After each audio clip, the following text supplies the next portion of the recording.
Damos comienzo a un nuevo programa, Servidores de Dios.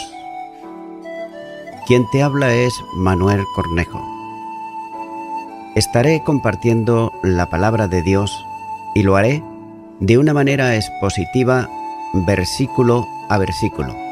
Y en esta ocasión será en el Evangelio de Juan, capítulo 7 y versículo 15, donde dice: Y se maravillaban los judíos diciendo: ¿Cómo sabe este letras sin haber estudiado? Realmente el pueblo estaba sorprendido de todas las actuaciones de Jesús. Y lo estaban cuando hacía un milagro, pero también cuando enseñaba. Al principio de su ministerio, dieron testimonio del poder de sus palabras, como así indica en Mateo capítulo 7 y los versículos 28 al 29. En el auditorio formado en torno a él en el templo, estaban también algunos de los judíos, enemigos de Cristo, como se ha dicho antes, quienes oían atentamente sus palabras para ver si podían encontrar en ellas algo con que acusarlo. Pero nótese que la enseñanza del Maestro no podía pasar desapercibida para ellos. Ahora bien, no estaban admirados del contenido y firmeza de las palabras de Jesús, sino que probablemente se admiraban de su atrevimiento, porque enseñaba sin haber estudiado antes en alguna de las escuelas rabínicas. La acusación es sutil, pero el tiempo compleja no sabe letras porque no ha estudiado. La idea es que, como no tenía estudios académicos que le autorizasen y capacitasen para interpretar las Escrituras, lo que hacía era simplemente dar sus opiniones personales, de modo que lo mejor hubiera sido dejar de seguir de escucharlo, según ellos. Es por tanto que Jesús no era un rabino para ellos, que podía enseñar, simplemente era un carpintero, o en el mejor de los casos, que se atrevía a enseñar a la gente. Continúo ahora con el versículo 16, donde dice: Jesús le respondió y le dijo: Mi doctrina no es mía, sino de aquel que me envió. No hay una acción precedente que requiera la respuesta de Jesús, a no ser que los judíos hubieran formulado en alta voz la pregunta del versículo anterior. Pero fuese como fuese, tuvo una apropiada respuesta del Señor, dada delante de todos los que estaban escuchando sus enseñanzas. Los judíos procuraban desprestigiarle y desacreditarle delante del pueblo, ya que las acusaciones formuladas contra él no tenían fundamento firme. Aquellas preguntas, las insinuaciones, la sutileza de las preguntas, todo iba orientado hacia la pérdida de consideración de la que Jesús gozaba entre el pueblo.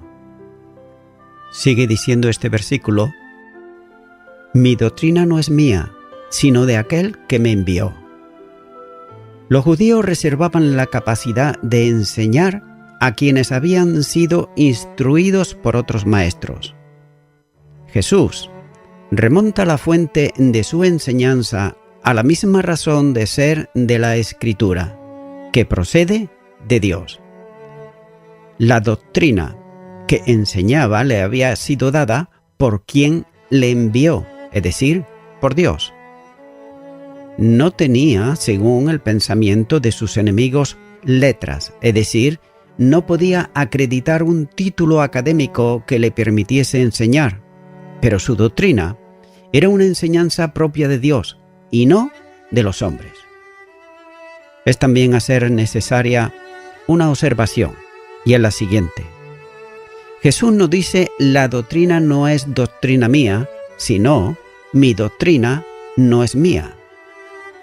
En el uso del pronombre posesivo, exige entender que la enseñanza de Jesús era de su propiedad personal, pero la procedencia de ella era del que le envió, esto es, del Padre.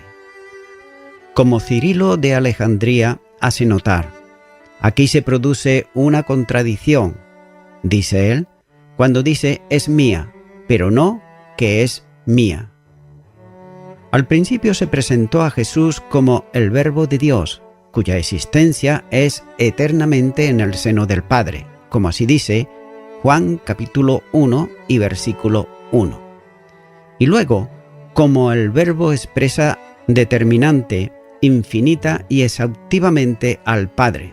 De ahí que la enseñanza suya no procedía únicamente de él, sino que es el resultado de la eterna comunión con el Padre, cuya mente es expresada totalmente por el Verbo, es decir, el Hijo unigénito que Él había enviado al mundo. Además, la sabiduría del Padre es el Hijo, y por tanto, cuando el Padre puede decir, enseñar o revelar, se concentra y expresa en el Hijo. Esta es la única ocasión en la que Jesús se refiere a su enseñanza como doctrina, porque la respuesta no era dirigida a la gente, sino a los maestros de Israel. Los enseñadores en Israel apelaban a la sabiduría de algunos de los rabinos, de quienes habían recibido lo que ellos enseñaban. Pero Jesús recibe lo que enseña de quien es superior a todos, porque procede su enseñanza de quien lo había enviado, que era Dios mismo. Por tanto, la autoridad suya y el rango de lo que enseñaba era infinitamente superior a cualquier otra en el mundo. El que lo envió no solo le da el contenido de la enseñanza, sino que lo envía para que enseñe lo que recibió de él. La situación es grave, porque si los judíos rechazan su enseñanza, no estaban haciéndolo contra un maestro, sino contra Dios mismo. Aunque no había pasado por una escuela, no era un autodidacta, no el maestro enseñado, sino el revelador supremo del Dios mismo. Jesús no pretende aquí poseer una sucesión docente, con la autoridad que le da haber estudiado con un maestro reconocido, sino como el que tiene autoridad divina, por la que había sido enviado para predicar y enseñar. Por tanto, su autoridad es la propia de quien es Hijo de Dios. Continúa ahora con el versículo 17, donde dice: el que quiere hacer la voluntad de Dios, conocerá si la doctrina es de Dios, o si yo hablo por mi propia cuenta. Algunos habían preguntado a Jesús qué debían hacer para poner en práctica las obras de Dios, a las que Él respondió diciéndole a todos que lo que Dios deseaba es que creyesen en Él, como asimismo dice Juan capítulo 6 y versículo 29. Esta misma verdad, orientada hacia la fe, aparece nuevamente aquí. Los que quieren vivir conforme a Dios y agradarle, distinguirán que la doctrina de Cristo procede del Padre. Es por eso que quienes buscan las obras de Dios entenderán que Jesús habla en nombre de Dios y creerán en sus palabras. De manera que el Maestro no habla por sí mismo o de sí mismo, independiente del Padre, sino que su enseñanza es transmitir las palabras o la palabra del Padre, como se dice Juan capítulo 17, versículo 8 y versículo 14. De la misma manera que Jesús no habla por su propia cuenta, tampoco lo hace el Espíritu Santo de Dios, como dice Juan capítulo 16 y versículo 13. Por tanto, distinguir esa verdad no es de todos, sino de quienes quieren hacer la voluntad de Dios. Desde esa disposición de hacer la voluntad de Dios, conocerán futuro, como experiencia progresiva, que las palabras de Jesús proceden y son de Dios. En todo esto van ligadas a disposición a la obediencia, querer hacer la voluntad de Dios y conocimiento espiritual. No cabe duda que el deseo de obedecer a la obediencia en sí son consecuencias del amor. Nótese que el mismo Señor Jesús dijo que si le amamos debemos guardar sus mandamientos. De manera que no es un asunto de alta teología, sino simplemente de fe. El que cree que Jesús es el enviado de Dios, así también creerá que sus palabras proceden de aquel que le envía. Es sorprendente que mientras los enemigos de Jesús juzgan si tiene derecho a enseñar sin licencia, Él juzga su incompetencia para oír y entender sus palabras. Continúa ahora con el versículo 18, donde dice: El que habla por su propia cuenta, su propia gloria busca, pero el que busca la gloria del que le envió, éste es verdadero, y no hay en él injusticia. Todo aquel que habla de sí mismo, esto es, sus propias palabras, se está glorificando a sí mismo o busca su propia gloria personal. ¿Y cuántos y cuántas en el día de hoy hablan más de lo que ellos y ellas hicieron y no de lo que Jesús hizo y sigue haciendo en su iglesia? Nótese que dije su iglesia, no sobre una persona determinada, sino sobre su iglesia. Pero anteriormente ya dije que Jesús, que no buscaba o no recibía gloria de los hombres, esto es, su propia gloria, como dice Juan capítulo 5 y versículo 41. Sigue diciendo este versículo: pero el que busca la gloria del que le envió. Nótese que, sin embargo, al estar hablando las palabras del que le envió, no busca su gloria personal, sino la de aquel que le envía, de donde proceden las palabras que habla, o lo que es igual, la doctrina que enseña. Dice la última parte de este versículo: Este es verdadero y no hay en él injusticia. Si las palabras que habla proceden del Padre, porque son de Dios, necesariamente han de ser verdaderas. Así que, quien habla aquellas palabras también es verdadero. Este calificativo se aplica a Dios en algunos lugares del Evangelio, como por ejemplo en Juan capítulo 3 versículo 33 y capítulo 8 versículo 26. Así que esta veracidad distingue a Dios y está presente en el Hijo, que busca la gloria del Padre. En la verdad, no puede haber injusticia, porque procede de la verdad y son verdaderas. Es la única vez en el Evangelio que sale la palabra injusticia, tan habitual en Pablo. Nótese que la injusticia consiste en buscar la propia gloria y, por ende, hablar de su propia cuenta. Por eso, hablar las palabras del Padre implican buscar su gloria y hablar sus palabras. Jesús da a todos las palabras que el Padre le dio a él. Continúo ahora con el versículo 19, donde dice: ¿No os dio Moisés la ley y ninguno de vosotros cumple la ley? ¿Por qué procuráis matarme? Jesús era muy consciente del odio venenoso de las autoridades judías y también del deseo de matarlo, como así se expresa en el Evangelio de Juan capítulo 5, versículo 18 y este mismo capítulo 7, versículo 1. Jesús pronunció un juicio directo sobre las personas con una pregunta retórica, que es: ¿no os dio Moisés la ley? a la cual ellos habrían respondido como sí, enfático. Por supuesto que Dios le dio a su pueblo la ley, como así muestra Romanos capítulo 2, versículos 17 al 20. Continúa diciendo este versículo: y ninguno de vosotros cumple la ley.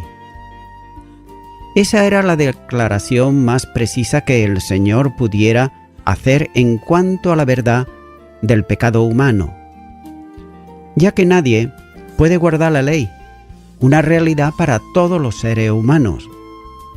Nadie ha entrado jamás al reino por obedecer la ley, aunque los judíos reverenciaban la ley de Moisés y además buscaban guardarla y adquirir la salvación mediante esfuerzos cuidadosos por obedecerla y honrarla.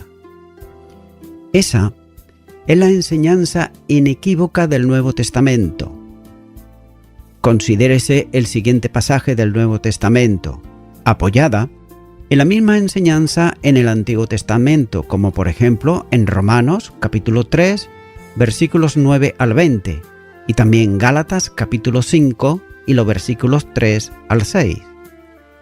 El objetivo de la ley de Moisés era revelar el pecado y no salvar.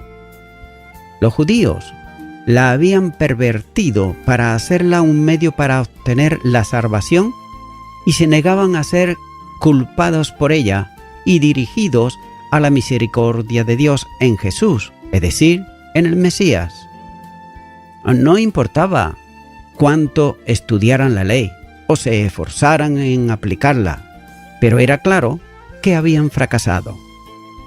Se negaban a aceptar que la ley hiciera la labor para la cual fue dada: convencerlos, humillarlos y llevarlos al arrepentimiento y a la fe en Jesucristo. Por tanto, Él era el final de la ley, como dice Romanos capítulo 10, versículo 4. Pero estaban ellos tan lejos de entender el propósito de la ley que rechazaron al único que podía librarlos de la condenación de la ley y buscaban matarlo. La sentencia de nuestro Señor vino en forma de pregunta, cuando dice: ¿por qué procuráis matarme? Ellos, los judíos, se enorgullecían de ser discípulos de Moisés, como se puede apreciar en muchos versículos del Nuevo Testamento, como por ejemplo en Juan capítulo 9, versículo 26, Mateo capítulo 23 y versículo 2. Pero, sin embargo, su tratamiento hacia el Mesías, hacia Jesucristo, era una afrenta al Dios que dio la ley y envió a su Hijo para librarlos de la maldición del pecado, como dice Mateo capítulo 23 y versículos 2 al 4. Nótese que específicamente buscaban matar al Señor y probaron ser ellos además blasfemos, descendientes indignos de Moisés y también de Abraham.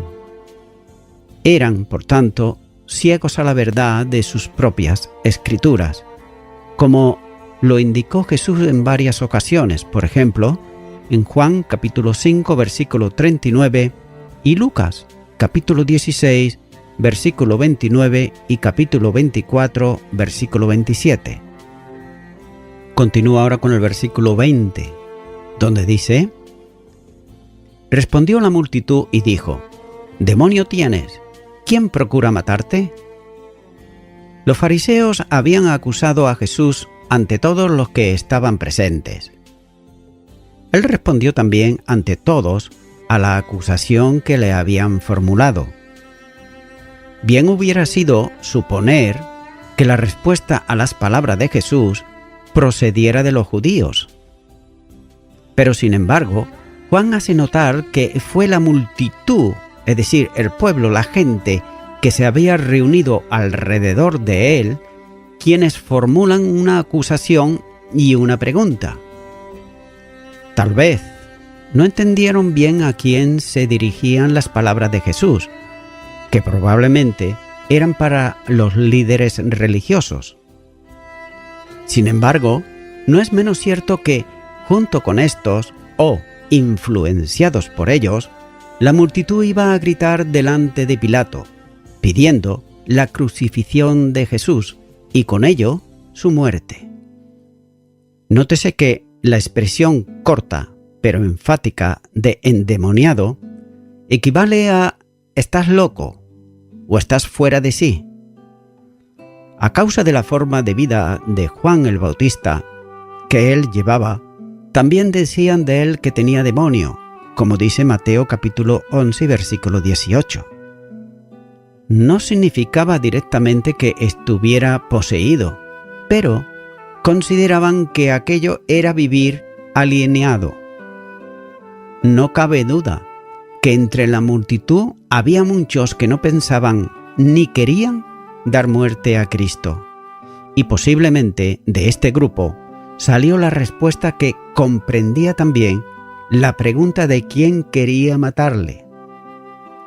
Para todos, o por lo menos para la mayoría, los líderes religiosos en Jerusalén eran dechados de virtudes. Por tanto, tenían que estar muy lejos del pensamiento de ellos dar muerte a Jesús, ya que nadie entendía las palabras de Cristo en la dimensión en que las había dicho. Por otro lado, las intrigas y el propósito de matarle, que estaba en el corazón de los judíos desde tiempo atrás, era desconocido para ellos. De ahí la pregunta cuando le dicen a Jesús, ¿quién procura matarte? Continúo ahora con el versículo 21, donde dice: Jesús respondió y les dijo, una obra hice, y todos os maravillabais. Los judíos acusaron a Jesús de estar fuera de sí, porque afirmó que deseaban matarle, pero ahora él les habla del asombro que produjo la obra que hizo. Ahora bien, ¿a cuál se refería? Sin duda hizo muchas obras portentosas en la ciudad, sanando enfermos, pero seguramente él se está refiriendo a una que causó cierta conmoción y que precipitó la decisión de matarle. Probablemente se refería a la sanidad del impedido en el estanque de Siloé, que, por haberla hecho en sábado, provocó la reacción de odio en contra de él, como dice el capítulo 5 y versículo 18. Esto lo confirma el versículo siguiente, en que se habla del día de reposo. Continúo ahora con el versículo 22, donde dice: Por cierto, Moisés os dio la circuncisión, no porque sea de Moisés, sino de los padres, y en el día de reposo circuncidáis al hombre. Los judíos se habían escandalizado por la obra hecha por Jesús en un sábado, sanando a un enfermo. Para ellos, eso era quebrantar la ley que Moisés había dado.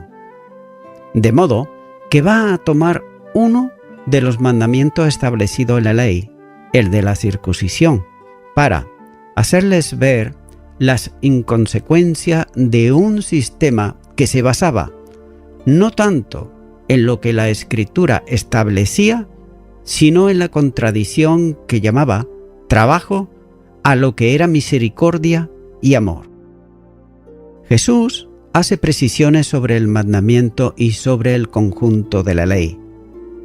En ella se recogía la normativa sobre la circuncisión, pero esta instrucción no venía de lo que Dios había establecido por medio de Moisés, sino que se remontaba a tiempos anteriores a la ley, es decir, a la de los patriarcas, llamados aquí los padres.